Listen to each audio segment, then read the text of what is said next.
Olá, Board Members, tudo bem com vocês? Estamos aqui para mais um episódio do podcast Os Conselheiros, diretamente aqui dos estúdios da Board Academy em São Paulo. Eu sou Farias Souza, CEO aqui da Board Academy, que tem o nobre propósito de levar a governança proativa a mais de 45 mil empresas pelo país, que hoje tem porte e complexidade para estruturarem seus conselhos. Já fica aqui o meu pedido para que você possa, então, se inscrever aqui no canal da Board Academy, ativar o sininho para os novos episódios e, claro, também curtir esse episódio que eu tenho certeza que será muito bom. Ao meu lado, Marcelo Simonato, tudo bem? Tudo bem, Farias. Um prazer estar aqui com você mais uma vez para um bate-papo e, por que não dizer, uma aula com o nosso convidado de hoje, Silvio Teixeira. Seja muito bem-vindo, Silvio. Obrigado, Marcelo. Obrigado, Farias. Eu que agradeço. É um prazer estar aqui e conhecer o Marcelo pessoalmente. Farias já tinha tido a oportunidade. Muito bom estar com vocês aqui. Você vê, não somos hologramas, hein, Silvio? Muita gente dúvida, fala, finalmente conheci. Sim, muito bom conhecer o Marcelo pessoalmente. Muito melhor do que online, Legal. Virtual. Enfim, é um prazer. Só isso já dá um tema de uma entrevista. É verdade. As relações online que depois se tornam presenciais, né? Offline. Sim. Legal. E as surpresas físicas melhores do que a online, Claro. né? Isso aqui é bom, é muito bom. Isso Bom, aí. Silvio, seja muito bem-vindo Muito aqui bom. aos estúdios da Board Academy para a gente Muito bater bom. esse papo de hoje. E aqui sempre a gente tem um ritual. Vamos O lá. ritual é o seguinte, existem algumas perguntas que o convidado não pode fugir, tudo bem? Tudo bem, tudo bem. Estou pronto para elas, vamos lá. A primeira e a segunda, eu já vou mandar direto, a primeira e segunda, que são: quem é o Silvio Teixeira. Sim. E aonde começou a história do Silvio? Tá. Muito bom, muito bom. Não tem como fugir, né? Não tem, não. Bom, eu sou formado em... Oi, E é um diga. filme, não é uma foto, né? Porque a foto a gente poderia ler aqui, É. né? O Silvio é isso, Sim, isso hoje, não. mas Sim. de onde veio? Sim. Bom, vamos começar pelo mais simples. Eu tenho 52 anos e sou formado em administração de empresas. E tudo começou, né, lá atrás. Se eu puder dividir assim, a parte acadêmica, eu sou formado em administração, depois eu fiz pós-graduação. Aonde você fez? Eu fiz a administração, a graduação na PUC, Na PUC. depois eu fiz pós-graduação na Escola Superior de Propaganda e Marketing aqui em São ESPM, Paulo, na aham. SPM, e fiz MBA na Business School São Paulo. Pô, legal. Então, academicamente é assim que Essa eu história. construí, Tá. né, os estudos, e eu também acho importante reforçar que eu fiz administração sabedor do que eu queria, tá, Farias? Marcelo? Legal. Isso eu acho bacana até... Se puder deixar uma mensagem para os mais jovens que às vezes decidem fazer administração de empresas porque não sabem o que querem. Você né? quer deixar uma mensagem? Olha para essa câmera aqui e fala direto com o telespectador. Não, assim, eu estou tomando a liberdade de fazer uma mensagem assim. Eu fiz administração com muito gosto e sou um fã do curso. Então, e a razão de deixar isso registrado é porque tem muito jovem que opta por fazer administração, muito porque não sabe e acha que o curso... e o curso é muito legal, muito importante. Importante na formação como executivo e na vida. Então, só para também, né, Faria, se puder deixar registrar que eu tomei a decisão de fazer. Acho um curso muito legal, fiz, depois dei sequência e comecei profissionalmente também paralelo, né? Então, Faria, assim, quem é o Silvio? Academicamente eu me formei desse jeito e depois, logo no primeiro ano de faculdade, eu tomei a decisão de começar a trabalhar. Também tomei essa decisão por mim mesmo, não foi uma imposição. Tinha pais que podiam contribuir com o pagamento da universidade e tal, mas eu falei, não é esse caminho, eu vou trabalhar e foi uma decisão também muito importante, as duas coisas vinculadas, estudar, vieram juntas, né? Estudar e trabalhar bem cedo com a faculdade lá com 18 para 19. Tá, e você é de São Paulo? Sou de São Paulo, sou nascido aqui. Em São Paulo? Sempre morei aqui em São Paulo, minha família, né? Então eu comecei a trabalhar também cedo nessa época. Tá. E ao longo da faculdade não tinha nada muito decidido, era muito jovem, mas também outra coisa importante até, né, na menção, né, do livro, né, que vocês me convidaram a participar. Sim, lá Os na Conselheiros, frente, Os né? Conselheiros. Tem esse registro, né? Eu logo de cara sabia que a área comercial era um assunto interessante para mim. Então isso também foi acertado, né?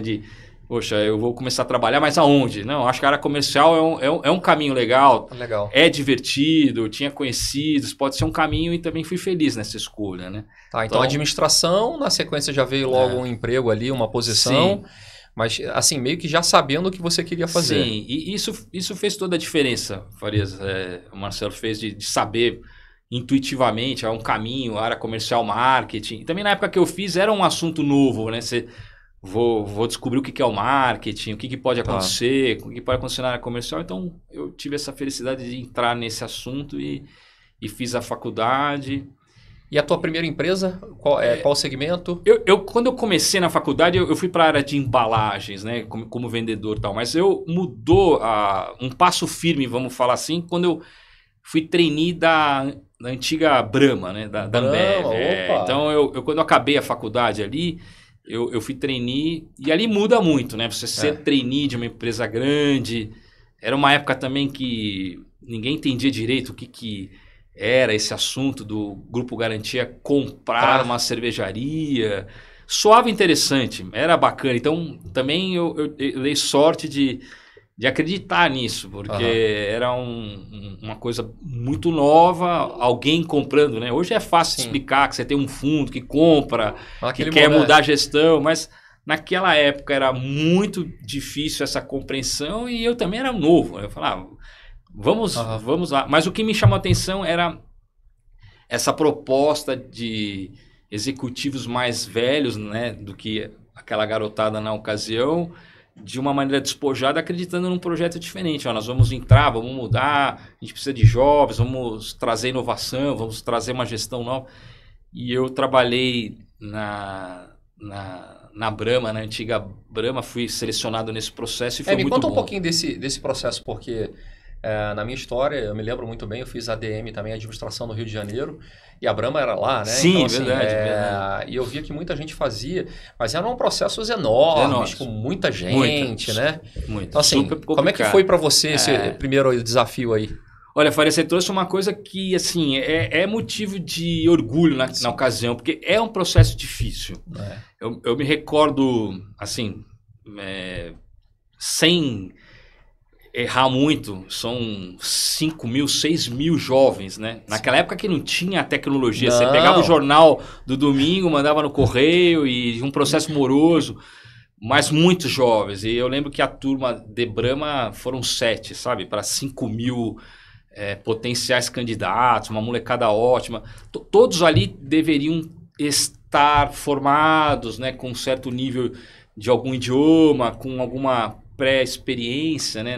Então, o processo foi bem rigoroso e o que mais te marcou? O que você eu ia comentar, não, as dinâmicas naquela ocasião eram também...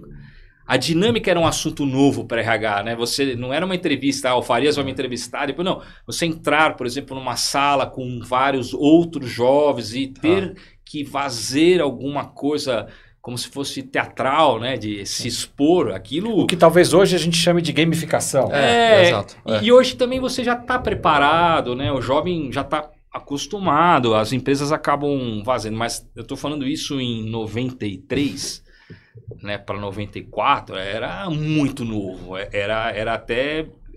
eu lembro de um medo que você sentia, né?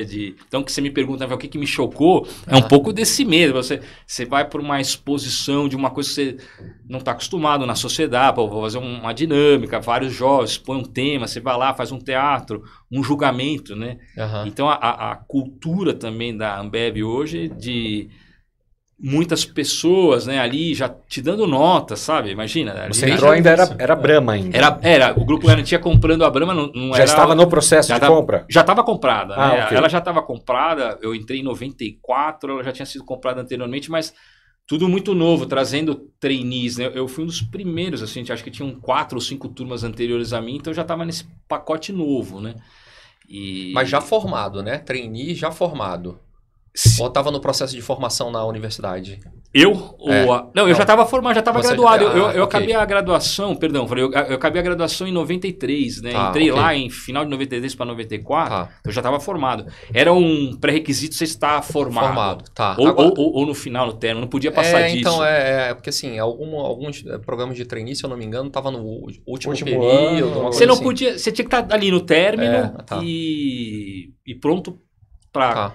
trabalhar full time, vamos falar assim, é por isso. Agora, né? eu não sei se é a impressão de vocês, a minha, ou vocês também têm essa impressão que não sei se esses programas de trainee, eles têm a mesma pegada que tinha antes, né? Das grandes empresas, da Ambev, das principais, por exemplo, a Vale do Rio Doce, na época, fazia também trainees, os grandes bancos faziam...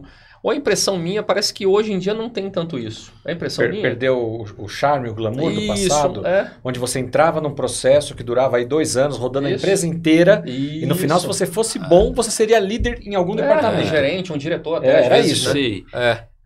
Eu falei uma boa reflexão. Eu acho que existem ainda, claro, bons programas, mas eu acho que também tem outras coisas concorrentes também, eu acho. Verdade, né? Outras coisas tão interessantes. É que naquela época impactava muito, porque eu acho que era uma grande novidade você entrar numa empresa, como o Marcelo comentou, de você primeiro ser escolhido entre vários, depois você ter a oportunidade de rodar um tempo e rodar entre outras áreas para ter certeza daquilo que você gostaria. Eu já sabia que eu gostaria de trabalhar na área comercial, mas eu fui apresentado para uma área fabril, para uma área financeira. Não, tinha todo um planejamento, uma jornada. Né? Tinha uma jornada. Então, isso aí era muito diferente. E eu, no fundo, acabei gostando muito disso, porque só validava a decisão de ir para uma área comercial e tal. Sim. Assim como outros jovens né, colegas meus foram para outras frentes, para a área financeira, Sim. para a área fabril. A gente está então, falando de uma época onde nem se falava em startup, né? Não. Hoje Tem muitos desses tecnologia, candidatos exato. estão abrindo a própria empresa ou entrando exato. em... Não, e Marcelo, esse paralelo que é interessante. Aquele formato de apresentação é o que você vê hoje numa startup, né? Você vê os executivos de calça jeans trazendo você para uma conversa diferente, mostrando que é capaz, sim, de um jovem aprender e fazer diferente.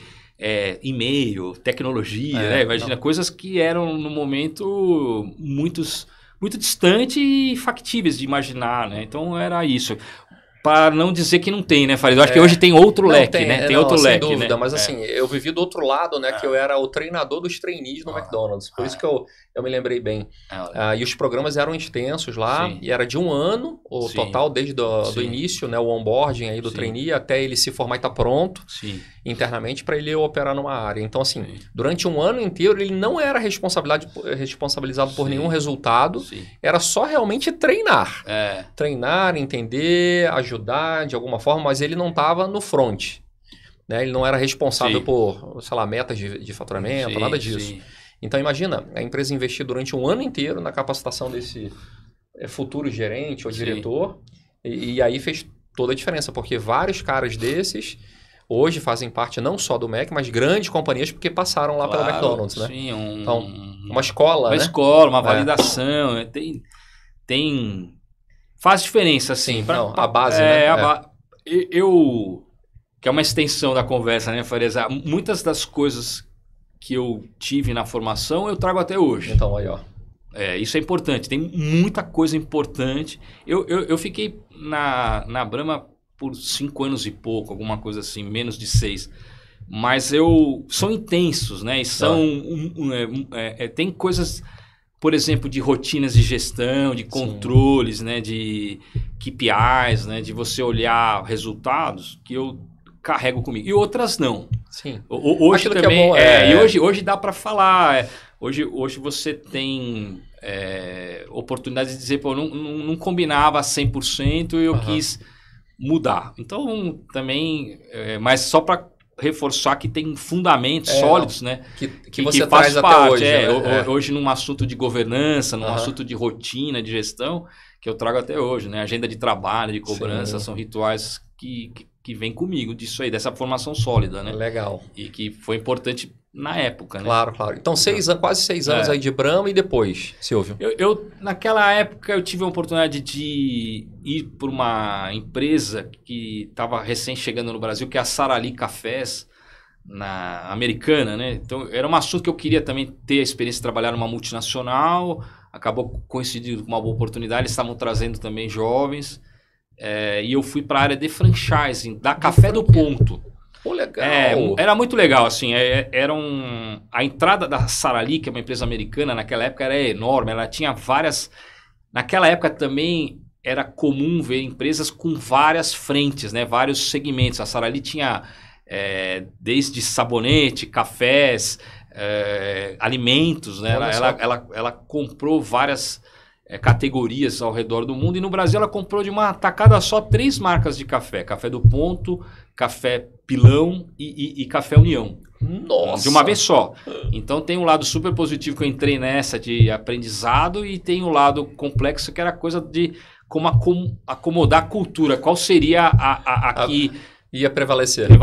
Qual que seria a E qual que era a maior operação, a maior empresa nesse caso? As 3. A União em volume, mas Café do Ponto como branding, né? A Café do Ponto, na ocasião, tinha o sistema de franquia já, com mais de 100 lojas, né? Tinha um potencial...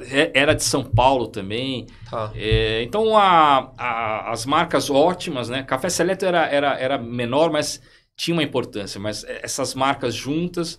Eu trabalhei lá e foi um assunto muito importante para mim, porque foi a primeira experiência assim com uma empresa americana, multinacional, e um assunto que aí acompanha toda a minha história, né?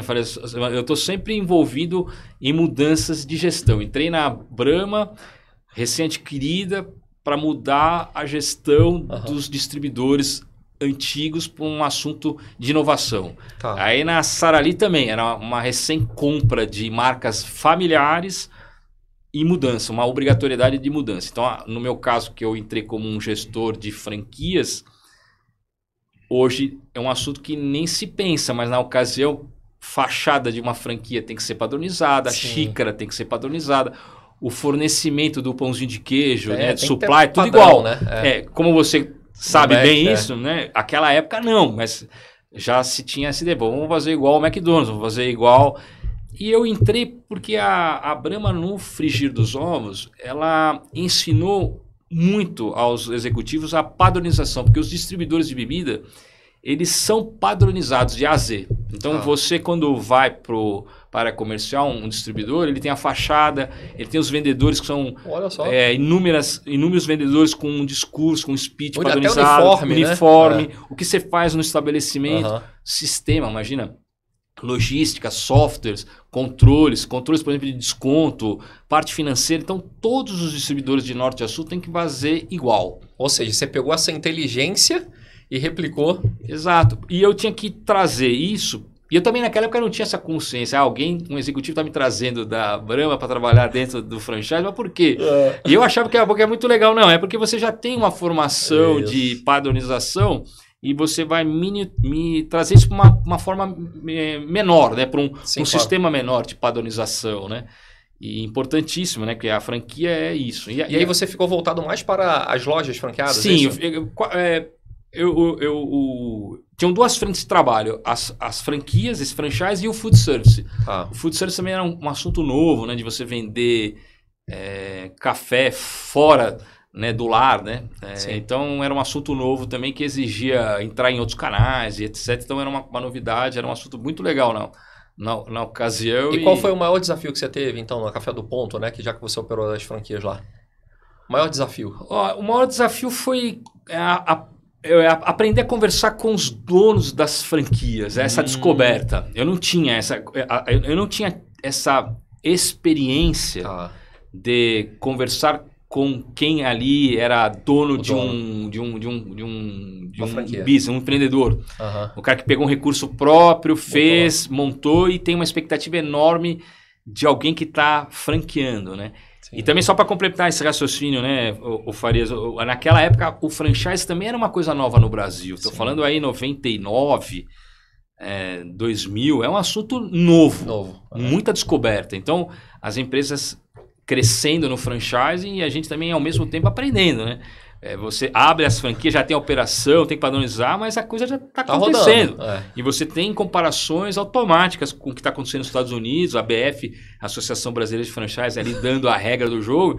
Então, quando você fala qual que é o maior desafio? Aprender um assunto complexo. Sim. No fundo, o franchise é um assunto complexo, exige dedicação, estudo, compreensão, porque você está falando ali de um cara que tem uma loja, mas ele é um empreendedor, né? Hoje também, de novo, todo mundo está acostumado a falar de empreendedorismo, mas naquela época você tem que formar essa metodologia, ou essa compreensão do business, né? E a parte financeira também. Né? O que é mais difícil? O que é mais difícil?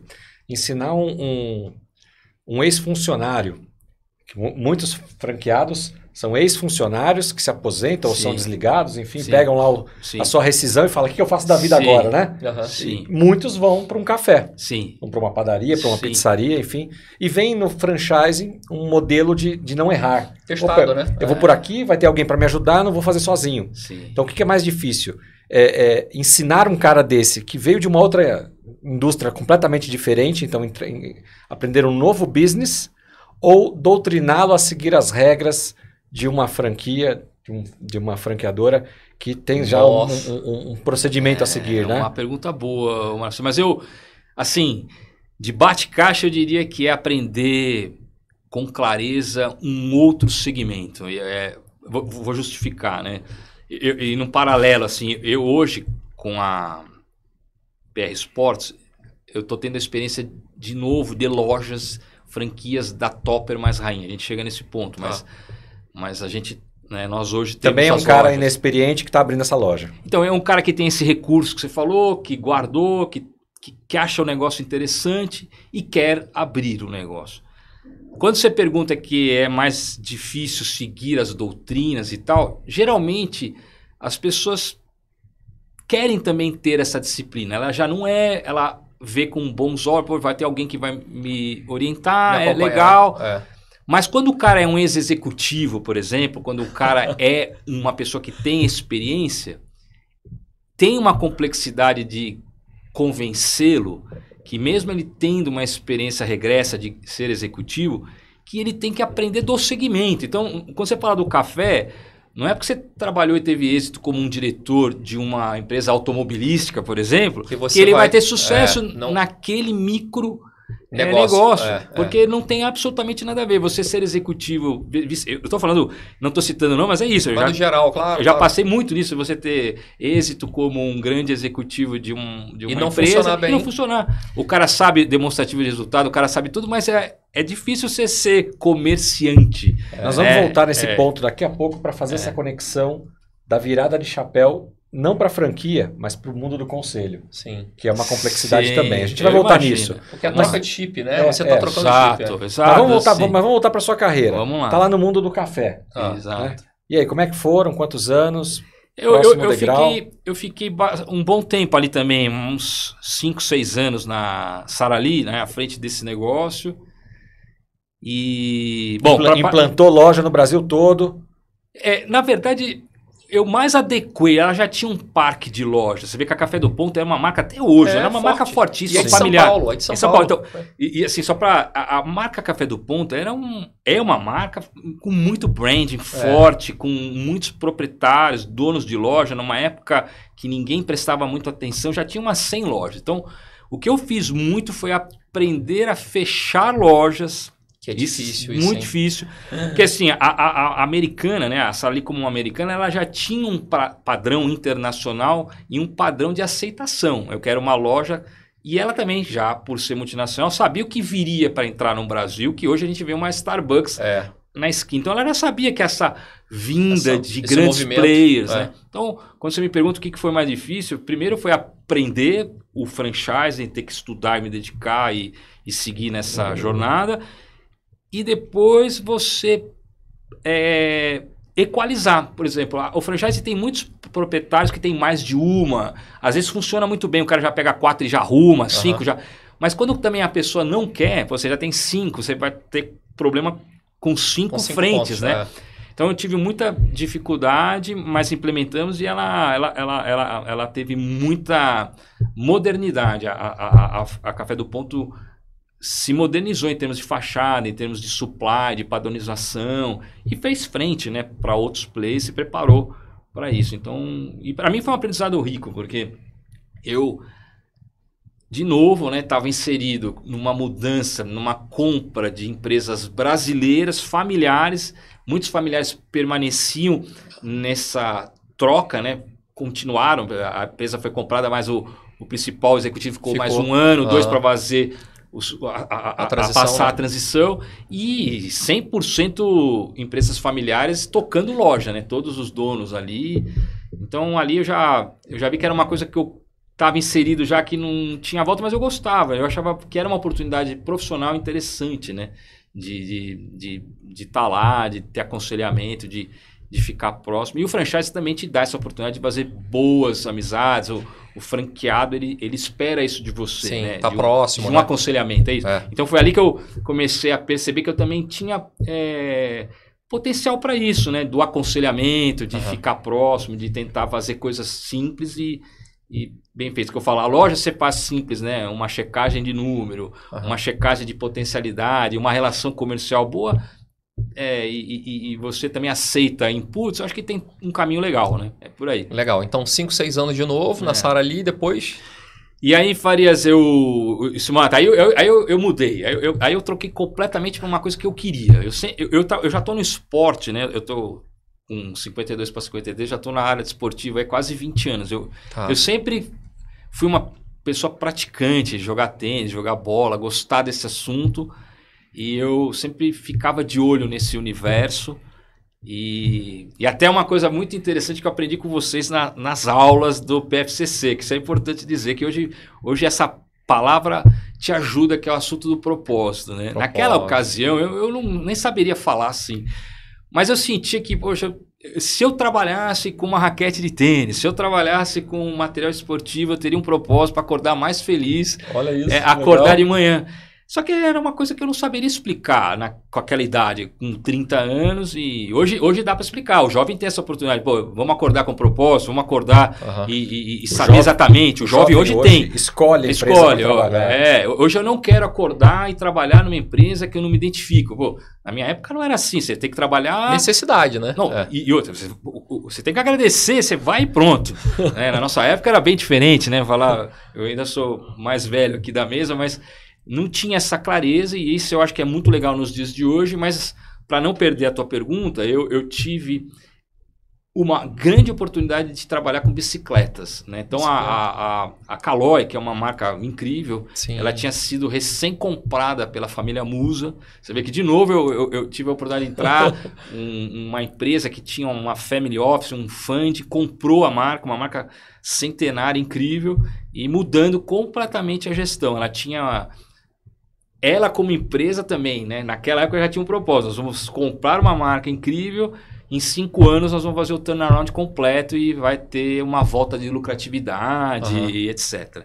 E eu entrei para assumir a área comercial da Caloi. E foi uma coisa muito legal. Você teve um mobilete da Caloi, não? Não, mas eu queria ter. Eu tive. E você vê que é interessante a tua pergunta. Na ocasião, um aprendizado importante, né? A empresa... nós tomamos a decisão de tirar tudo que tinha motor. Já naquela época, né? Eu estou falando isso em 2004, porque a missão da empresa, né, era vender saúde, produtos saudáveis. Então, tudo que tivesse motor... Então, imagina, você naquela ocasião falar, eu não vou dar continuidade numa mobilete, por exemplo. Nossa. Porque... e isso tem tudo a ver com o nosso curso do PFCC, né? De você ter bem delineado. Vamos ter a nossa missão, que é vender vida saudável, então exclui-se o que tem motor. Acabou. Uma época que também ninguém conversava. Seja pela saúde física de quem vai usar, como para o meio ambiente, queima combustível. Mas, Márcio, é total. Mas naquela época você tem essa conversa. Mas não é fácil tomar uma decisão totalmente dessa, difícil. Qual que era o share, sei lá, a participação de venda de mobilete. E a potencialidade, né? E era ela e a Monark, né? Eu paro, o outro continua. E aí? Mas a empresa teve executivos com essa coragem, porque a entrega para o mercado eram bicicletas melhores, ter acessibilidade, fazer a coisa melhor, e vender outros produtos, né? Por exemplo, a empresa teve a oportunidade de vender esteira, fazer coisas numa época que demandava, né? Demandava a saúde, vamos falar assim. E eu Farias, eu fui muito feliz nessa época, porque além da proposta, desse propósito de vender saúde, tem a coisa lúdica. Eu era muito feliz, era responsável pela área comercial, e vender bicicleta é lúdico, vender bicicleta para criança. Claro. Parcerias, sabe, com bicicletas infantis, por exemplo... Pô, deve ser muito legal. Muito legal. Então, tinha muita ação de marketing, ela era muito forte, né? Então eu curtia, porque eu gostava de andar de bicicleta, curtia o tema de esporte, tinha bicicletas para competição, com patrocínio de atletas para competição.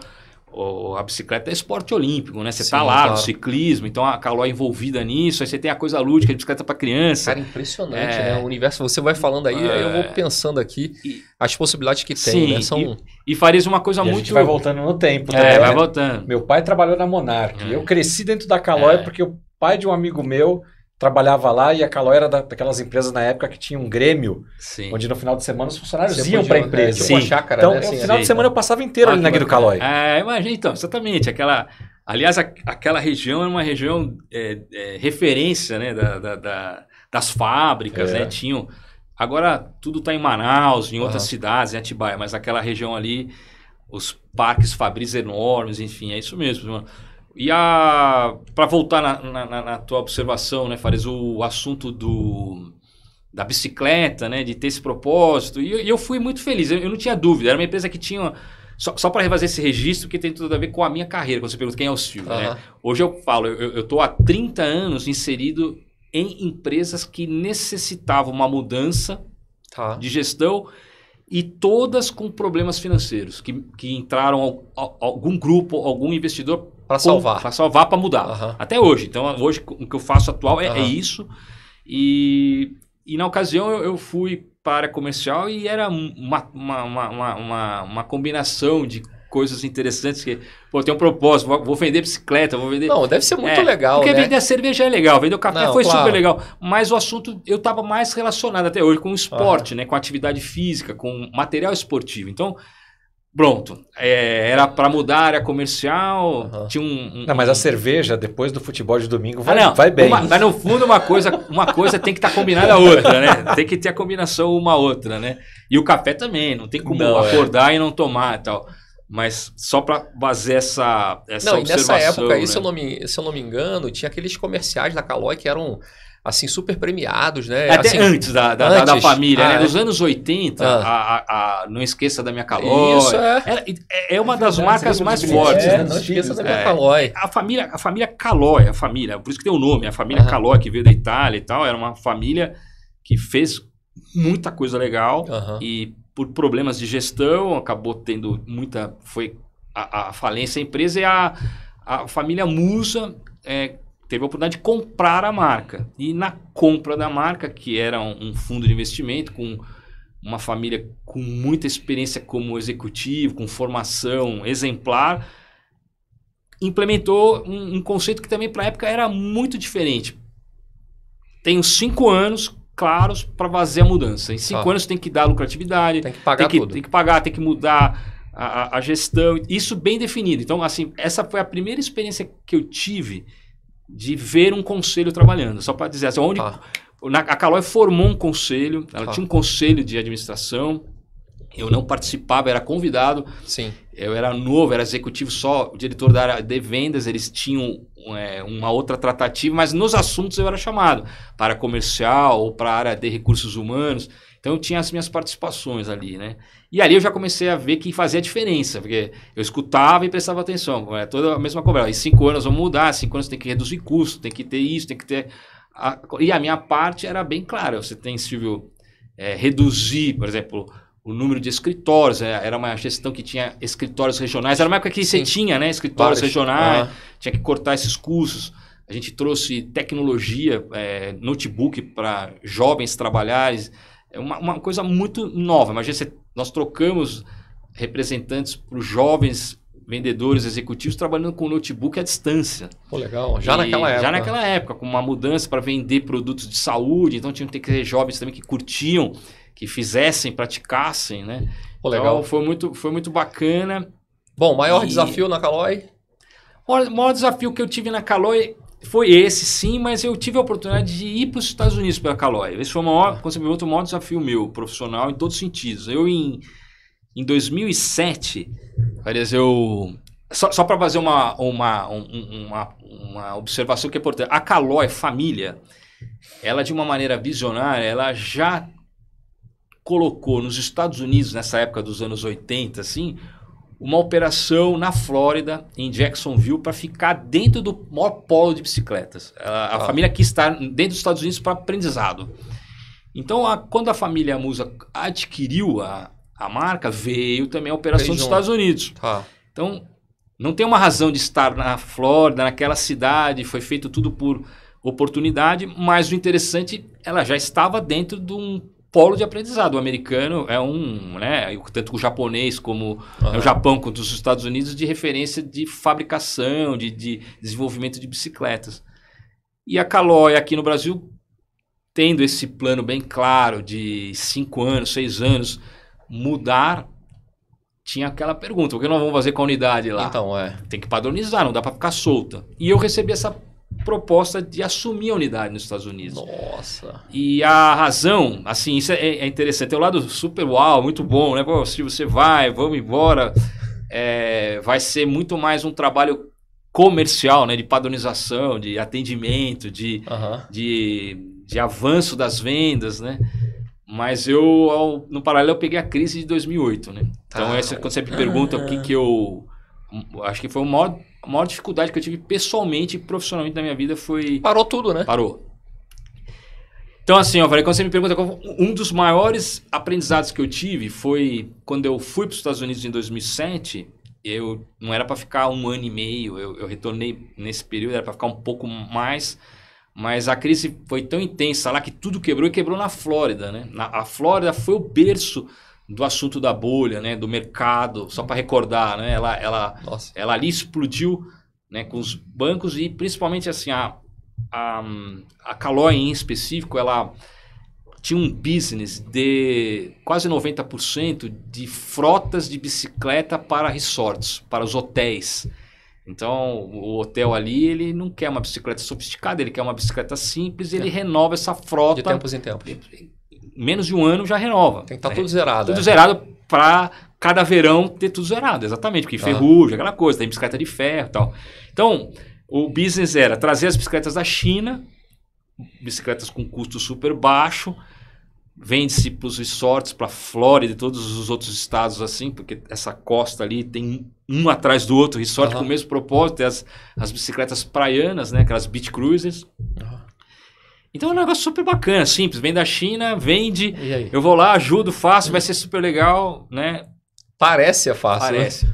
E aí eu comento, se tivesse um executivo financeiro, faria muito melhor do que eu. Então quando você fala, pô, se eu pudesse voltar em algum momento no tempo e tal, eu não tinha experiência financeira, era uma pessoa formada e eu né, as minhas qualidades, vamos falar assim, eram comerciais e tal, não tinha esse traquejo, era tudo teórico, né? Tinha feito a graduação, tudo teoria.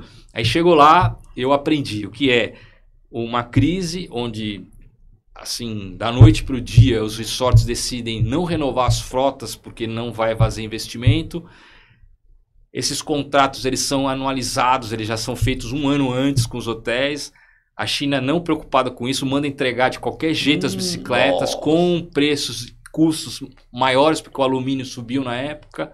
E você tem que pagar forceps, não tem conversa. Tem que pagar. Tem que pagar. As bicicletas já estavam, inclusive, até no porto. Tem essa coisa, Farias, vamos esperar negociar. Pela crise um aninho, me dá um ano. Não. Então, o que é...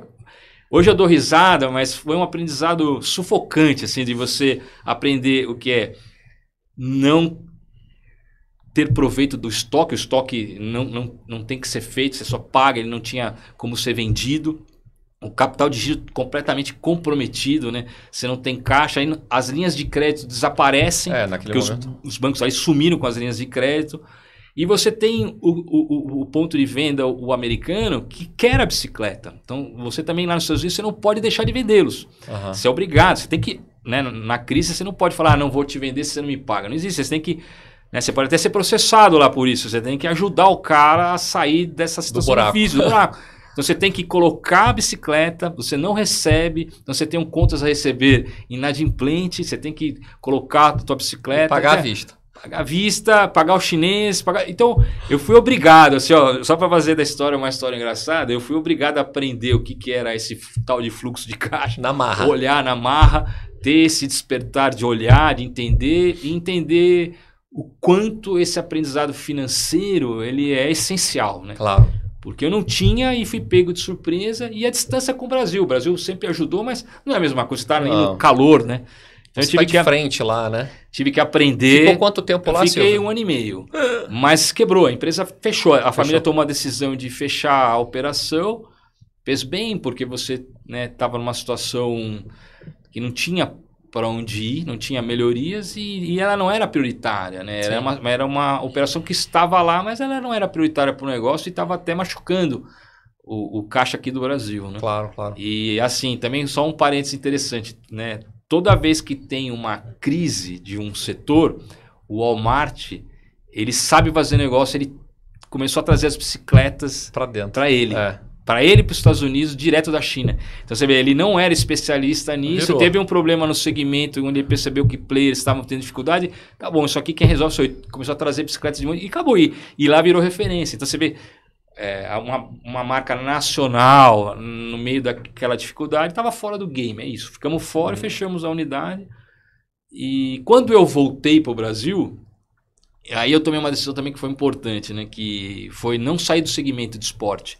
Então, quando você fala qual foi a segunda decisão, o segundo aprendizado, ou a segunda coisa que me marcou muito foi ter essa coragem de continuar no mercado de esporte. Porque eu, quando saí dos Estados Unidos em 2009, começo de 2009 ali, a crise veio para nós, né? A onda chegou aqui. E eu não vim, eu não voltei para Caloi Brasil.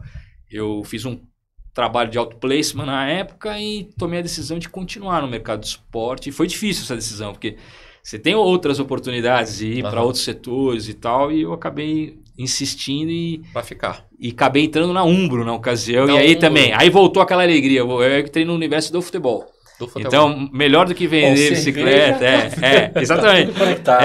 Então, mais feliz do assunto de bicicletas ou vender café, ele ia jogar bola de bicicleta. Boa. Depois do futebol, tomava uma cerveja, pegava a bicicleta, voltava para casa, tomava um café. Um pouco disso. Se eu pudesse juntar todas, seria um mundo perfeito, né? Mas eu... Vamos lá, Umbro, então. Fui para a Umbro. A Umbro é uma marca, só para contextualizar, nem todo mundo está familiarizado. Na ocasião, a Umbro é uma marca que nasceu na Inglaterra, inglesa, né? Uma marca fortíssima, referência no futebol, patrocinadora de grandes clubes, né? Da seleção inglesa, né? De clubes ali que já patrocinou o Manchester United, Manchester City, uma marca referência, grandes clubes na Itália.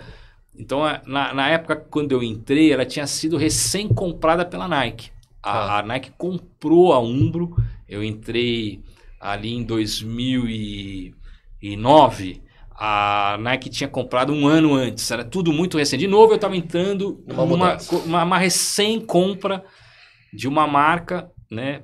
Só para ver claro, é sabido do tamanho da Nike, claro, mas naquela época a Nike ela não era líder no futebol. Ela comprou a Umbro para crescer, para ter uma plataforma para ser essa líder, essa referência à frente à Adidas, né, do universo do futebol. Porque a Umbro tinha realmente muitos ícones, como seleções que eu comentei, clubes, então a Nike comprando a Umbro, ela poderia ter acesso a isso. Então eu entrei nesse momento também de mudança cultural, né? A Nike é uma marca que tem todos esses drivers de marketing, de saber o que precisa ser feito em desenvolvimento de produto. Então, eu tive esse acolhimento de aprendizado, sabe? Que eu carrego até hoje, de ver aquilo, uma empresa sabedora do que ser feito com um portfólio de produtos para os próximos 10 anos, o que precisa ser feito e tal. E aí eu comecei a trabalhar. E aqui no Brasil também eu fui feliz, né? Que a época a Umbro patrocinava o Santos, e o Santos ganhando tudo, né? Era o início do Ganso, o início de umas feras, assim, o Neymar não era o Neymar, né? Tinha uma molecada e o Santos começou a ganhar muita coisa, né? E a Umbro estava lá. A Umbro estava lá, então também tive essa felicidade de estar conectado com uma mudança e com um clube vencedor. E isso tudo. E na área comercial, então? Ali eu já era diretor-geral da Umbro. Então, quando eu trabalhei na Caloi, eu fui country manager da Caloi, e depois, quando eu assumi a Umbro, foi a primeira experiência como diretor-geral de uma marca. Então, o marketing esportivo era um aprendizado denso, né? Vamos falar assim, porque você tem clube vencedor, atletas. Então, quem está no universo esportivo quer vivenciar isso, né? Você tem essa experiência de clube, experienciar essa experiência de patrocinar bons atletas. E a Umbro, o mais importante, era uma necessidade clara de ruptura de portfólio, vamos só exemplificar, né? Trazer, por exemplo, mais cor, né? A solução de produtos mais coloridos, né? Produtos com faixas de preço diferenciadas e competitivas. Então, a proposta era ter para a Umbro, através da Nike, um portfólio mais competitivo, uma gestão de clube, uma eficiência diferente. Né? É um desafio enorme. Né? A gente pensa, é só vender produto. Não é isso. É um relacionamento que tem que ter com o clube, com tudo. Não, né? E parece assim, o mercado de esporte, de moda, vamos falar assim, ele é muito competitivo. A gente sabe disso porque tem os grandes players no mundo. Claro. Todo mundo presta atenção. E na prática é isso mesmo. Então, essa experiência de...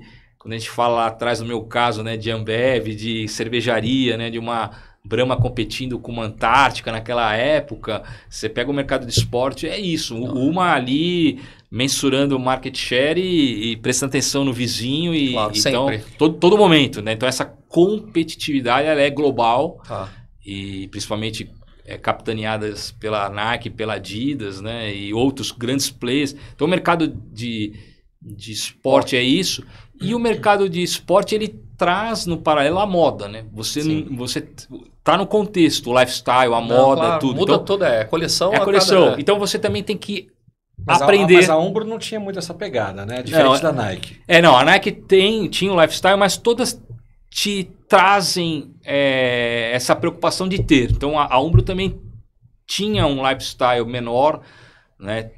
Tinha a intenção, é quase uma obrigatoriedade que eu quero dizer, Marcelo. Você não tem como produzir só o material para aquele esporte e não ter uma coleção complementar. Por exemplo, você vai jogar bola, o atleta joga das 8 às 6 da tarde, mas ele vai à noite tomar sua cervejinha e sair com os amigos. Com qual roupa? Ele deve ter a continuidade do material esportivo dele, né? Então ele joga com a Umbro, à noite ele deveria ter uma polo para sair, uma bermuda. Então todas as marcas de esporte têm, de uma maneira natural, essa preocupação. Eu quero o meu jogador vestido, mas também quero que ele no social, que ele continue. Agora, Silvio, eu fico me perguntando aqui, a Nike compra a Umbro por uma questão estratégica de posicionamento, especialmente no futebol, como você disse. Sim. Né? Mas não mata a marca Umbro, tanto é que ela existe até hoje, certo? E você sendo o diretor-geral da Umbro, como que era o seu posicionamento perante a Nike? O quanto a Nike permitia que a Umbro continuasse brilhando e aparecendo, sendo que a Nike queria... E na verdade a Nike, eu não sei hoje, me parece que a Nike é maior do que a Umbro, certo? Sim, não. No futebol, nessa faixa. Então assim, eu sou diretor de algo... Mas você deixa eu trabalhar ou não? Como é que é isso, né? O Simão parece que ele leu, né, os livros dos... Porque a Nike, ela pegou todo mundo de surpresa em 2013. Ela vende a Umbro. Então, Simão, o que você está falando, né, com todo respeito a todos os colegas que eu tenho no mercado de esporte, né? Quem se recorda, a Nike comprou a Umbro para ter esses ativos e depois ela em 2013 vende a Umbro. Então ela fez isso em 4 anos. Ela pegou. Aprendi. Ela fez isso. Então hoje dá para falar. Na época ninguém tinha compreensão e também não poderíamos falar assim. Mas hoje, por exemplo, uma seleção inglesa é da Nike. Os grandes clubes que eram Umbro são Nike. Então ela fez esse aprendizado, ela teve esse ativo e ela vendeu. Tanto é que ela vendeu depois por uma outra empresa global que comprava marcas que estavam fora do métier de esporte, né? Então o que você está me perguntando, Simão, é isso mesmo. A Umbro ela é uma marca fortíssima que tinha um espaço ali delineado para crescimento e a proposta maior era que a Nike pudesse aprender, e depois ela teve a decisão que ela achou mais cabível, né? Sim. Mas eu ali tive a oportunidade desse grande aprendizado, né? O Brasil era uma operação grande, mas eu também ali depois foi a razão que eu fui para New Balance. Eu acabei me antevendo assim dessa mudança. O material esportivo tem uma coisa muito interessante que o mercado permite troca de executivos, né? Então também não assusta. Outros mercados isso é visto... mais fechado, né? Outros mercados isso é visto até poxa, não é uma coisa a ser feita, mas o mercado de esporte ele até te estimula, porque você aprende, troca. Então, se você é um ótimo executivo na Puma, você será melhor na Adidas e depois você será melhor na Umbro. Então, ela também permite essa troca. Ela assim segue a mesma analogia do esporte. Do esporte, ela vive assim. O jogador é muito legal. Eu faço isso, mas porque, com todo respeito a quem está nos ouvindo, porque tem segmentos que não são assim. E eu também acho que, às vezes, choca. Então, estou pedindo para quem nos escuta só compreender que o universo de esporte é saudável. É o que você está falando. O de moda é saudável. Você troca, você leva, é comum e é saudável. E tem a ética, né? Porque ninguém fica trafegando com a marca em si. É o executivo que vai, soma. Então, eu saí da Umbro e fui para a New Balance. A New Balance, eu também, na época, era uma marca que estava passando por uma mudança global muito, muito intensa em 2013. A New Balance, para fazer essa introdução importante, ela tomou lá nos Estados Unidos, na sede em Boston, a decisão de estar entre as 3 maiores globalmente. Então, Nike, Adidas, e você entrar nessa terceira é um desafio muito grande. Então, só nisso há uma reflexão de aprendizado enorme, de você saber aquilo que você quer. Eu não serei o primeiro, não serei o segundo, eu quero ser o terceiro. Isso é importante. Isso é legal, muito importante. Não, isso é muito... E é muito importante nas nossas aulas de conselho, e esse é um aprendizado que eu carrego até hoje, onde eu quero ser com a minha marca. Se eu quiser ser o primeiro, eu posso ser frustrado eternamente, mas se eu sou o terceiro, dentro de um nicho, dentro de uma rentabilidade, dentro de um modelo, eu vou ser muito feliz perante o acionista, porque eu já sei o que eu quero. Vou entregar isso e com margens adequadas, porque se você quiser competir com o primeiro, você pode querer fazer coisas que você não tem tamanho, né? Não tem dinâmica para investimento. Então, esse foi um grande aprendizado da New Balance globalmente, e nós ali aprendendo, falando, nós seremos o terceiro. Aqui volume, aqui rentabilidade, aqui nível de competitividade. Eu não terei 20 clubes, mas eu terei 2. Eu não terei 100 atletas, mas eu terei 10.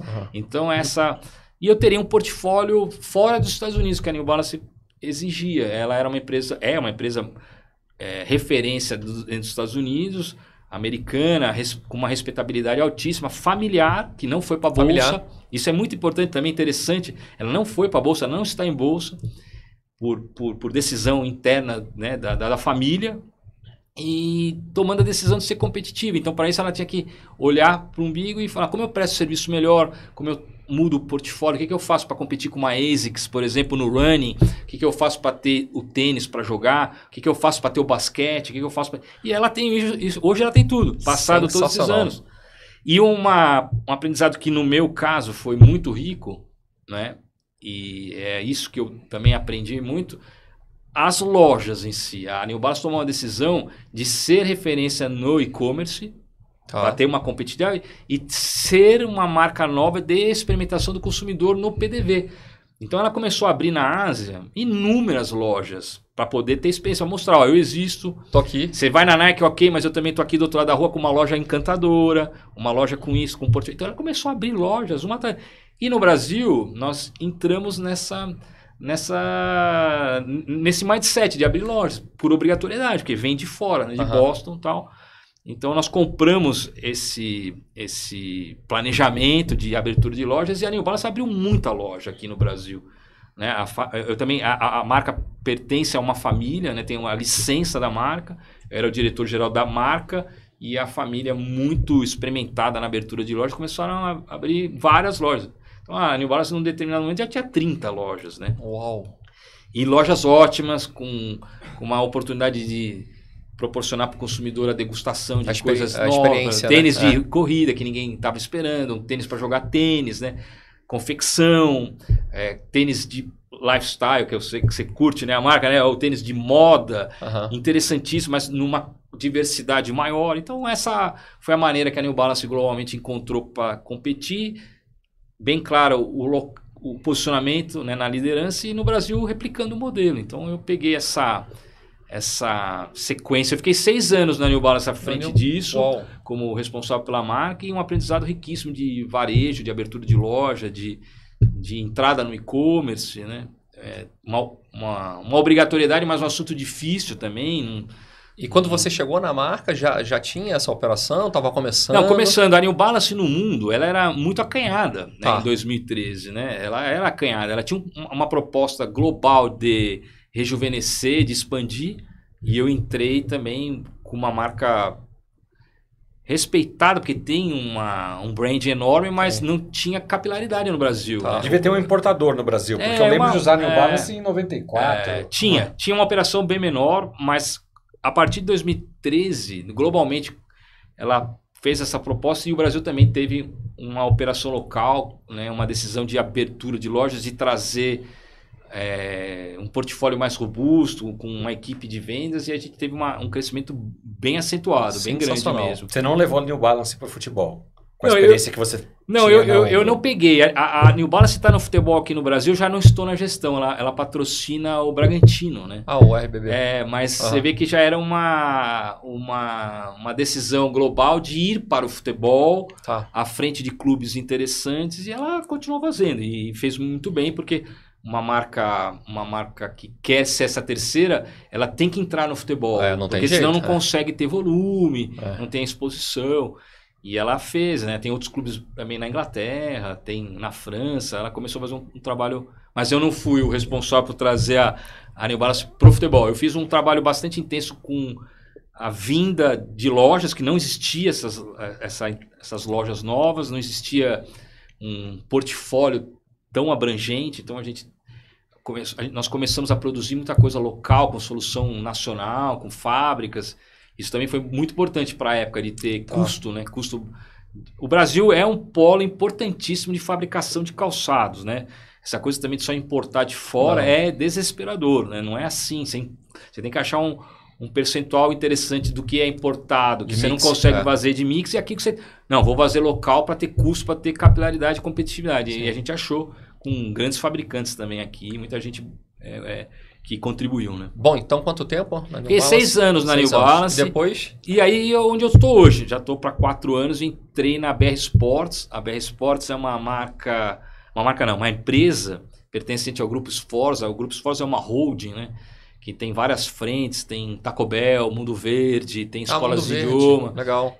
E essa holding tomou a decisão de entrar no... Pizza Hut também não? Pizza Hut, isso. A empresa tomou uma decisão de entrar no mundo de esporte. Então, ela teria o eixo das escolas de educação de idiomas que teve a origem com a família Wizard, né? Com os Martins, né? Ali onde tudo começou, com as escolas de idiomas.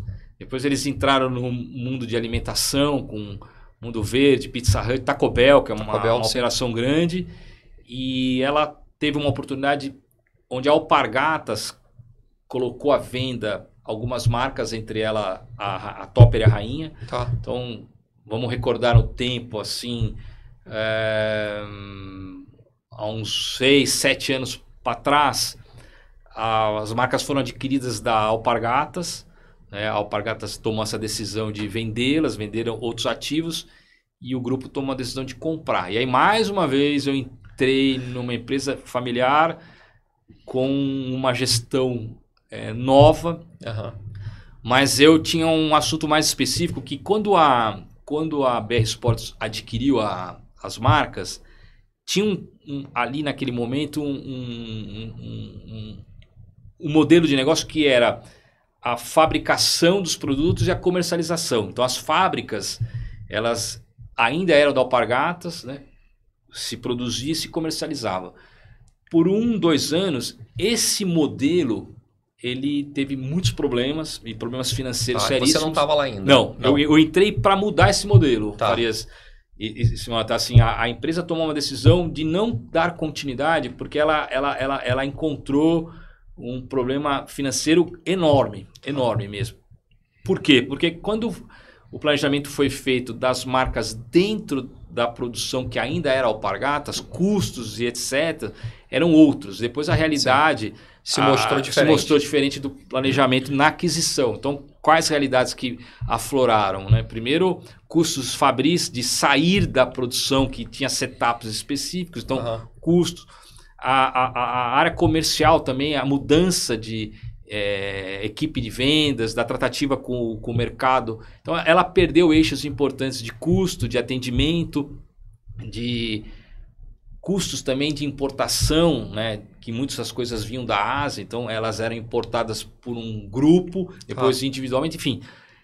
Isso se fez necessário mudar o modelo e a empresa tomou a decisão de implementar um novo modelo que seria o licenciamento das marcas. Eu entrei para fazer essa mudança, para ir para um licenciamento. Então, eu entrei na operação em 2019 e nós mudamos completamente a gestão. Deixa de fabricar, é isso? Exato. Então, o que é para poder explicar? Como as marcas têm potencial e elas tinham fábricas que já as produziam, nós tomamos a decisão de licenciar as marcas para os fabricantes. Então, nós temos 5 fábricas hoje que têm as licenças da Topper e da Rainha. Elas fabricam e elas comercializam e nos pagam royalties. Então, eu enxuguei toda a empresa, né? Na ocasião você tinha quase 500 pessoas e nós temos uma turma com 25. Porque você passou para o terceirizamos. Sim. Essas fábricas são homologadas por nós, tem todas certificadas, homologadas. Então, nós acertamos essa equação dos terceiros que têm expertise e saberiam fazer melhor do que a gente. Sim, claro. Eles tocarem, porque a empresa estava com uma dificuldade enorme financeira. Então, eles fizemos os contratos, as homologações, e eles tocam essa operação fabril de comercialização e nos pagam royalties. Mas quem define novos produtos, precificação? É em conjunto. Nós da BR, a gente trabalha em conjunto com as fábricas e preço, por exemplo, precisa de ter essa definição junto com as fábricas, porque ele que tem a matéria-prima, ele que sabe. Então, mas esse posicionamento é feito em conjunto, assim como o desenvolvimento do que será feito, como, né? Novos produtos, tudo. O brand, todo. Na verdade, a BR a gente cuida muito do brand e como que as fábricas vão interagir com as oportunidades de canal e as vendas, né? Então, isso é feito com eles. É um modelo comum do Brasil, assim? Não. No mercado de esporte, não. Você fez uma pergunta importante. Falei dizer, não, o licenciamento ele é muito comum, né? Tem muitas empresas fazem, mas no mercado de esporte não. Nós somos a única empresa com um modelo assim de licenciamento aqui no Brasil, de você terceirizar fábricas. E aí, Farias, esse modelo de gestão, né? Como é a vinda das receitas, a gente, na ocasião, né? E aí foi a primeira experiência que eu tive de um reporte para conselho, né?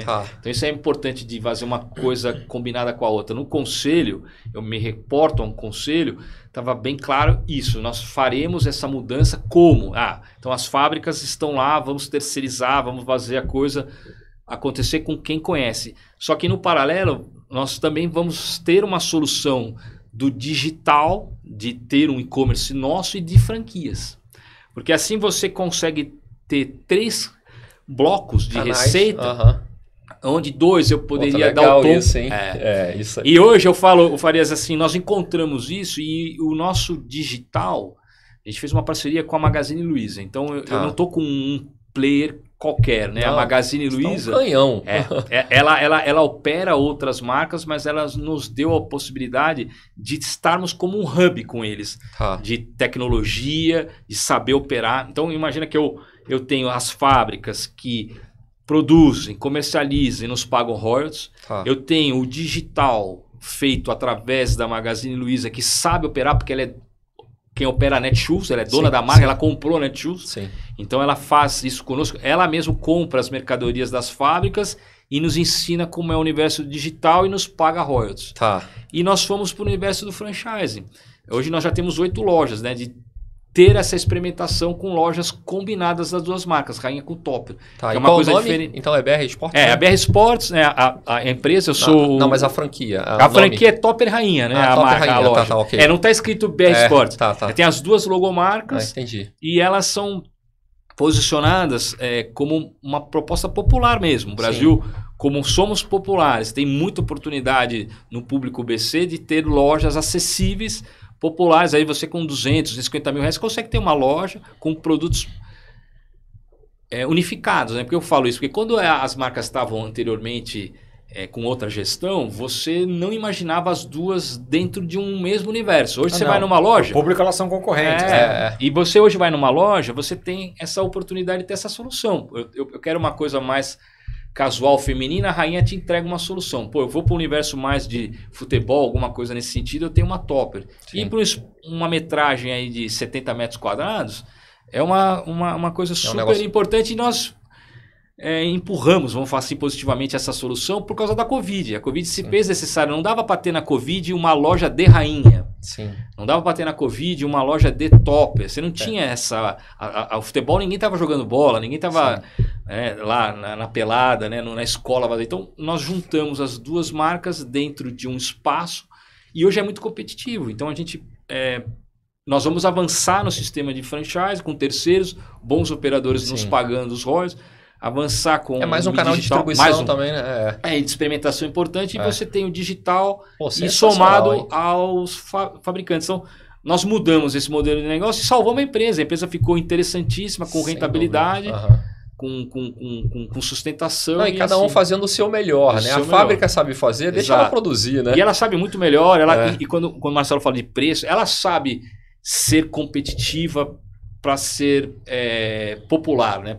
Procurando custos adequados, com rentabilidade, com soluções populares para ser competitivo. A proposta nossa são produtos populares, competitivos, bem feitos. Então, é entregar bem, né, um atendimento bom, com preços competitivos e com soluções vindas da própria fábrica. Sim, né? Então, essa gestão se faz necessário, o meu trabalho 100% é estar com eles. Né? Sim, então, agora me fala uma coisa. Bom, franquia volta, então, no teu cenário, né, lá atrás, no Café do Ponto, agora volta de novo franquia. Sim. E aí esse tema de licenciado também, né, que é uma coisa diferente, que a gente já falou.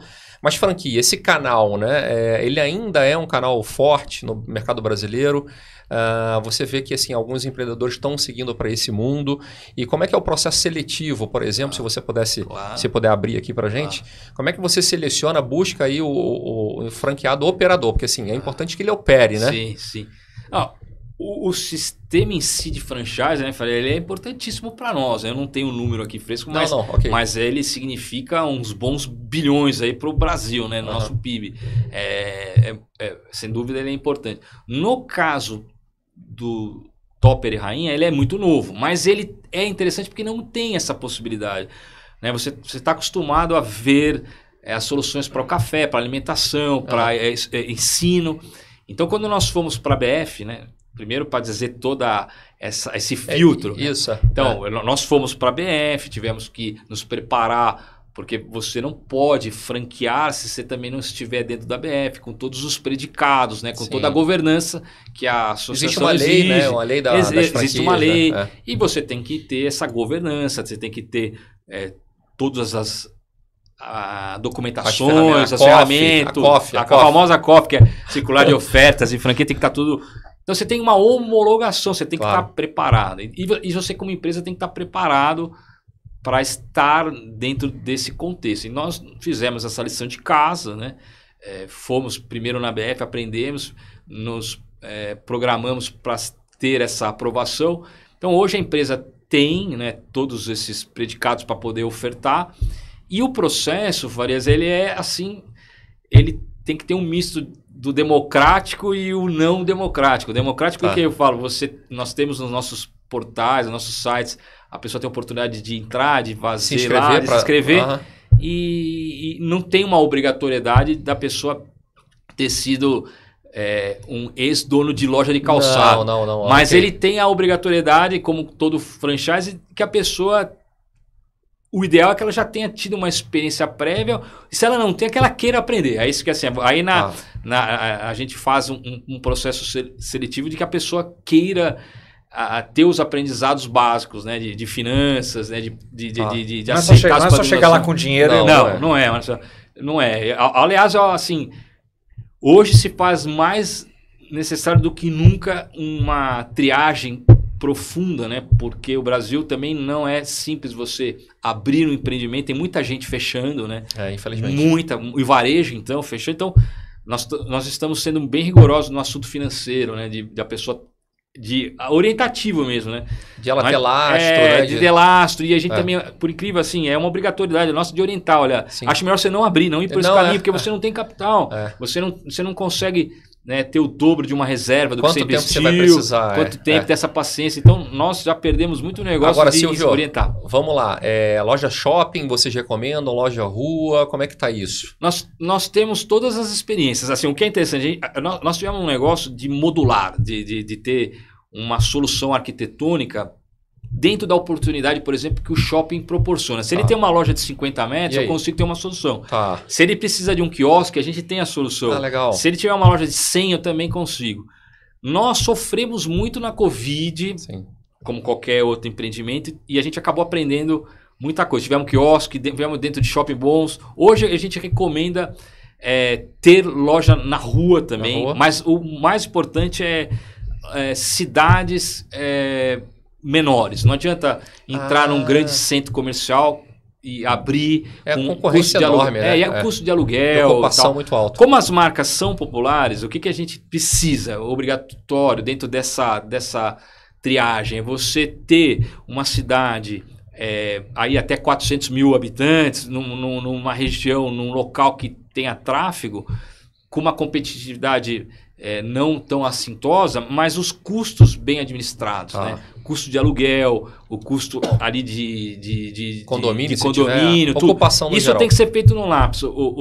Senão... Farias, no meu business não tem espaço, né? Como em muitos, mas no meu, porque eu não vou ter chance de erro, né? Porque a marca ela é justa, né? A atratividade, mas são marcas interessantes, bem interessantes ao somatório das duas. Então eu tenho franqueados que fazem essa conta, eles adequam, vão, pesquisam, então tem a solução. Então você tem soluções. E nós temos loja no norte indo muito bem, então você tem que ter... Legal. O Nordeste é uma região que a gente está olhando, porque tem essa característica, nós somos muito fortes na região do Nordeste. Tá. Quem é o principal concorrente aí nessa linha mais popular que você está falando? A Top, ela tem grandes concorrentes, por exemplo, Pênalti e Umbro são os grandes, assim. Pênalti, que nós temos essa concorrência com eles, são grandes competidores, porque as marcas globais, elas já estão numa outra faixa de posicionamento, né?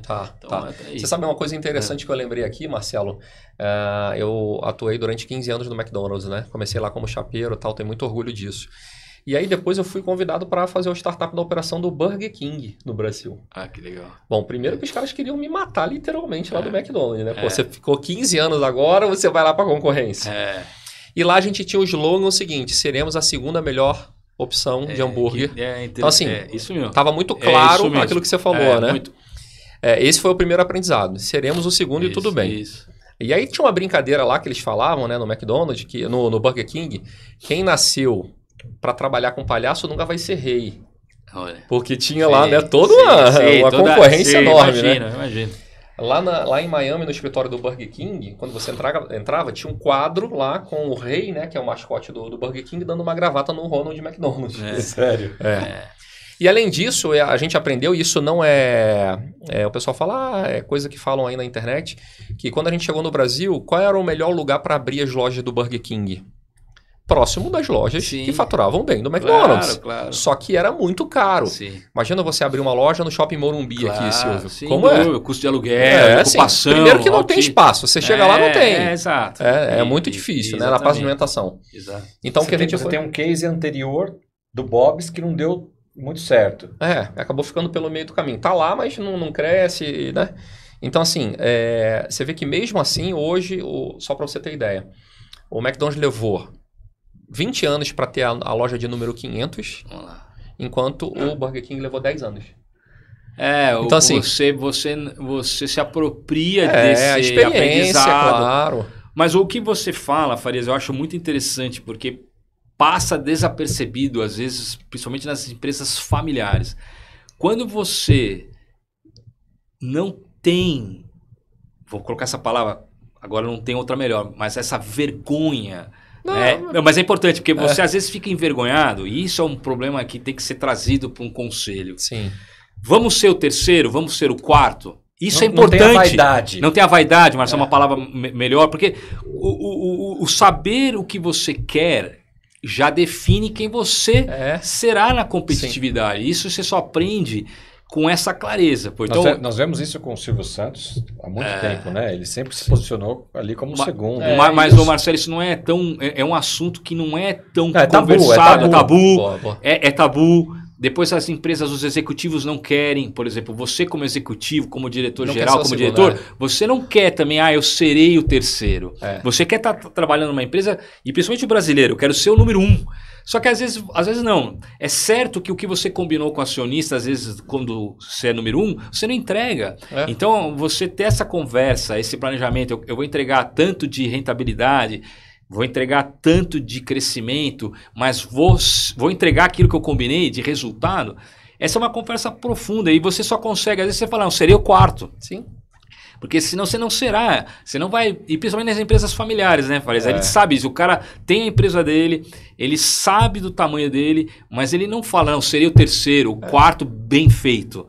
Eu vou encontrar outras alternativas, outros canais para poder competir e sobreviver de uma maneira diferente. Ele quer fazer exatamente o que o número 1 e o número 2 está fazendo. É aí que ele se mata e quebra e perde o negócio. Isso, então, talvez... esse é um assunto que a gente precisa aprofundar, né? Aliás, e até o aprendizado, né? Você acabou de dar pra gente aqui uma aula em relação ao negócio. assim que foi adquirido, não se mostrou da forma que buscava, e aí virou o negócio e hoje...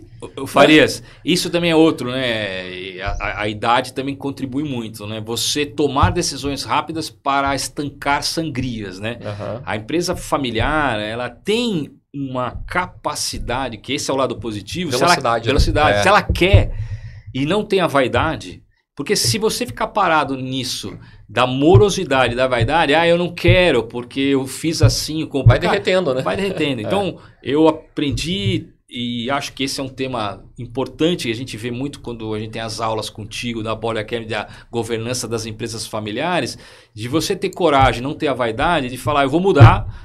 Eu tenho essa velocidade porque eu não preciso pedir permissão para fora, né, como uma multinacional. Você pode ser ágil. Isso é muito importante. Eu posso fixar que eu quero trabalhar com esse nicho, ser o quarto. Então, se você soma essa positividade, você vai achar teu espaço e vai entregar resultado. Então, foi isso que o grupo fez. Escolhas, né? Escolhas. Mais rápido, não ter esse orgulho, essa pretensão e trazer o resultado rápido. Então, eu vou pegar um gancho nisso aqui para falar com o nosso telespectador. Porque no meio dos nossos telespectadores nós temos executivos, nós temos estudantes, nós temos empresários que estão nos ouvindo aqui, conselheiros, né? E você está falando hoje conosco aqui, Silvio, da importância do empresário não ter a vaidade de querer ser o número 1, querer ser o melhor, a custo às vezes de realmente quebrar a empresa dele. Exatamente. Né? E não ter a vaidade começa talvez pela simples... a afirmação de que sozinho ele não consegue, que ele precisa de ajuda.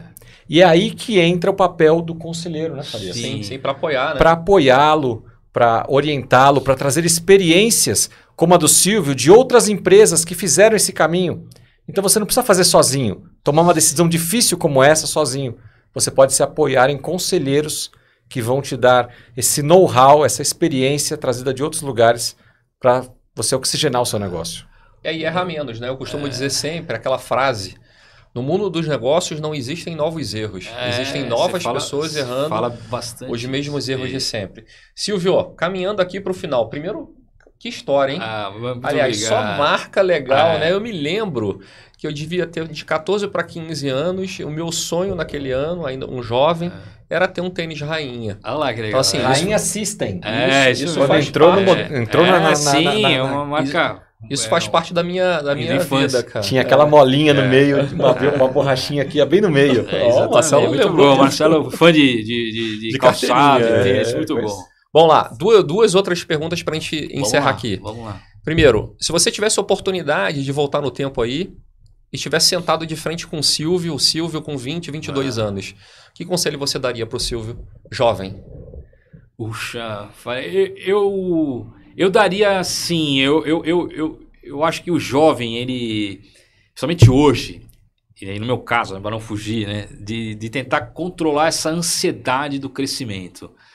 Eu fui de uma geração que você tinha que ser diretor aos 28 anos de idade. Então, na nossa época, né? Você é trainee, você tem que... Se você com 30 não foi diretor, você não é mais ninguém. Eu escutei isso. Escutei isso de headhunter. Você já está velho aos 35. Então, eu acho que é importante, né? Se eu pudesse voltar, de falar, Silvio, vai com calma, porque o aprendizado e as conquistas, elas vão vir. Não se preocupe se o teu colega... aos 30 já é vice-presidente de empresa. Porque eu sofri muito isso, muito. Porque o MBA, quando eu fiz, era uma coisa nova no Brasil e nos Estados Unidos, ele impulsionava você para ser um vice-presidente, para ser um presidente amanhã, né? Você pega o diploma, você tem que ser. Eu trabalhei em empresas de fundos de investimento, essa pressão de que amanhã você tem que ser. Você acaba o programa de treino e você tem que ser. E isso não acontece, não é assim. E eu, lógico, porque era mais novo, então se eu pudesse voltar para o Silvio e falar, Silvio, vai mais devagar, que você vai chegar passo lá. Passo a passo, né? Vai chegar, porque o mais importante é ter uma formação boa, né? Acadêmica ou formação e uma formação dentro da empresa, né? Fazer o seu melhor e a coisa vai acontecer. Então, se eu pudesse, né, Farias, voltar lá no tempo, eu ia falar, Silvio, vai com calma, não Não atropela. A ansiedade, ela é boa, mas ela não precisa atropelar, né, as coisas. Então seria um bom... Até para o jovem hoje, que ele também é muito jovem, que é tudo muito rápido, né? Para ontem. Para ontem e tal. Então é um pouco disso, vai ser um caminho. E por último, o que você tem lido recentemente? Obras, livros, tem assistido? Série? Eu assisto muita coisa de esporte, mas posso pegar uma colinha? Claro. Eu tenho uma coisa muito, muito interessante, fazer uma boa propaganda do PFCC, de um professor muito querido. Ele me recomendou para ler O Capitalismo Consciente. Tá. E esse é um livro muito legal que se... Vira aqui para a tela, eu acho que vai dar para ver. Quem não leu... Vale a pena. Não, então, esse vale a pena. Então, você está me pedindo uma dica, eu faria dessa leitura. Aí. Eu acho que é um livro que mostra como é possível ter relações humanizadas. São palavras hoje que a gente escuta, coloquei aqui no bolso a colinha, mas assim, essas palavras que parecem clichês, mas elas não são, né? De você ter relações humanizadas, de você ter as governanças, né? De você ter os seus propósitos. Então é um livro muito interessante que mostra isso dos autores, né? Das histórias. Então esse é um livro que... Zé Farias, nós todos aqui, nós lemos muitas coisas, mas é difícil você também às vezes pincelar alguma coisa do armário que muda a maneira de você ver ou falar, poxa, eu sempre acreditei, também, né? Eu sempre acreditei, aquilo está escrito, né? Então é um livro muito legal que eu indicaria, vale a pena. E ele junta duas coisas que fazem muito sentido, né? Capitalismo, é verdade. Empreender, investir, ter lucro. Exato. Mas de forma consciente, sustentável, pensando no ser humano, no planeta, de forma correta. Ô Marcelo, isso que você está contribuindo, né? Nessa fala tua para explorar esse livro que eu estou falando, é possível, né? Você vê todo mundo falando, mas também poucos implementando nas relações ali no dia a dia e tal. Então é um livro que desperta assim, será que eu estou fazendo? Será que a minha empresa ou eu como executivo estou indo para um caminho parecido? Então é um livro muito legal. Se eu puder, boa dica. Se a pessoa não leu, que leia, assim que vai ser interessante. Muito bom. Silvio, então a gente está finalizando aqui esse bate-papo espetacular. Eu já queria te agradecer. Imagina. E te convidar aí para as palavras finais, do que você achou, e deixar a tua última palavra, por favor. Sim. Não, primeiro, obrigado, né, Farias, Marcelo, e assim, eu vou fazer aqui porque eu quero, né, porque eu acho que é importante. Quando eu tomei a decisão de fazer o curso de conselheiro, só rápido para fazer o fechamento, eu comecei a ter essa experiência de fazer o reporte para conselho e tomei uma decisão de fazer um curso que eu acreditava que eu poderia ser amanhã um bom conselheiro. Tomei a decisão de fazer na Board Academy. Foi uma decisão correta, porque ela me trouxe essa constatação que é importante e é uma exigência diferente do que ser executivo. Então eu queria fazer isso assim. Completamente diferente. Isso é importante, você ser o executivo, né, que cresce e tal, ter a vontade de ser um conselheiro. Então esse despertar no curso foi muito importante para mim, de estar próximo com pessoas que têm essa experiência num curso moderno e que me trouxe leituras obrigatórias de reciclagem. Então, eu queria te agradecer porque eu fui aluno do PFCC, estou fazendo aqui uma menção, porque faz parte que mudou a maneira que eu hoje, com essa visão de me preparar para ser um conselheiro melhor, me faça um executivo melhor. Então, isso que é importante. Então, o aprendizado de querer ser conselheiro melhor, ele me proporciona ser um executivo melhor. Porque você vê como as expectativas de quem está lá do lado de lá, elas são, e então você pode entregar já mais preparado. Então, isso é muito legal. Isso então, é poderoso, hein? Então, Farias, eu queria dizer assim, o curso do PFCC, ele não é só para quem quer ser conselheiro. Então, se eu puder também falar, eu acho que ele te prepara a ser um executivo melhor antes de qualquer coisa. Tanto é que eu acho que muitas aulas de vocês deveriam estar no curso de graduação. Só para fazer o fechamento lá atrás, que o curso de graduação de administração, ele será melhor se o aluno jovem tiver uma oportunidade de ver como que o conselho olha a empresa. Olha a empresa. Porque o cara vai se preparando ao longo de 20 anos, 25, né? Então é muito legal. Tá bom, Farias? Obrigado a você, Marcelo. Obrigado, é um prazer. Palavras finais. Obrigado, Farias, mais uma vez. Uma aula aqui, né? Não, espetacular. E para aqueles que estão nos ouvindo, talvez pela primeira vez, e aí, só para deixar um alinhamento, né? O que é o PFCC? É o nosso Programa de Formação e Certificação de Conselheiros. Você é um executivo, você é um empresário, tem interesse em saber um pouco mais sobre conselho consultivo, conheça a Board Academy, acesse o nosso site, nossas redes sociais, para saber um pouco mais, não só sobre essa formação, sobre outras. E assim como o Silvio disse, pode ser que você não tenha interesse em se tornar um conselheiro, mas ainda assim, para sua carreira executiva, empresarial, conhecimento sempre vai te ajudar a olhar para o seu negócio de uma forma diferente. Quero agradecer mais uma vez aqui o Silvio, que deu uma aula para a gente, um banho aqui, realmente de conhecimento, experiências variadas, um tema tão gostoso, que é relacionado aí ao esporte, especialmente, né? Parabéns pela carreira. Imagina. Conte sempre conosco. Obrigado, Farias. Obrigado novamente. E aí, o aprendizado que fica sempre, né, Marcelo? Olhando aí para essa parte de esportes, então, que foi toda a carreira, a grande parte da carreira do Silvio aqui, quem entende as regras do jogo, joga melhor e vence campeonatos. Exatamente. Essa é a grande realidade.